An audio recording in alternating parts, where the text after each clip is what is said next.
మీ పెంపుడు కుక్క మీ ఫేస్ చూసి మీరు సంతోషంగా ఉన్నారా లేక బాధలో ఉన్నారా అనేది గుర్తుపట్టేస్తుందట.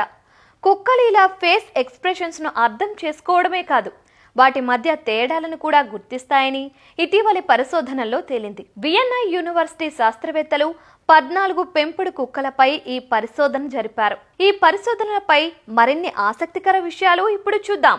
బోర్డర్ కొలీ, గోల్డెన్ రిట్రీవర్ బ్రీడ్ కు చెందిన డాగ్స్ ను ఈ పరిశోధన కోసం ఉపయోగించారు.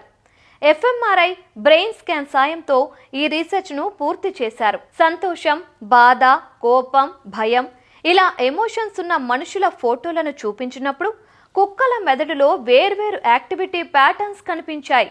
ముఖ్యంగా సంతోషంగా ఉన్న ముఖాలను చూసినప్పుడు న్యూట్రల్ ఫేస్లతో పోలిస్తే కుక్కల మెదడులోని రివార్డు ప్రాంతం ఎక్కువగా యాక్టివ్ అయింది. అంతేకాదు, కోపం, బాధ వంటి నెగిటివ్ ఎమోషన్స్ కు భయం వంటి ఎమోషన్ కు మధ్య ఉన్న తేడాను కూడా కుక్కల మెదడు గుర్తించినట్టు తేలింది. ఇక్కడ మరో ముఖ్యమైన విషయం ఏంటంటే, ఆ కుక్కలకు చూపించిన ఫోటోలు ఏవి కూడా వాటికి పరిచయం లేని వ్యక్తులవే. దీని అర్థం బాడీ లాంగ్వేజ్, వాసన, మాటలు వంటి ఇతర క్లూస్ ఏవీ లేకుండా కేవలం ఫేస్ ను చూసి కూడా ఈ ఎమోషన్స్ ను గుర్తించే సామర్థ్యం కుక్కలకు ఉండొచ్చని పరిశోధకులు అభిప్రాయపడుతున్నారు.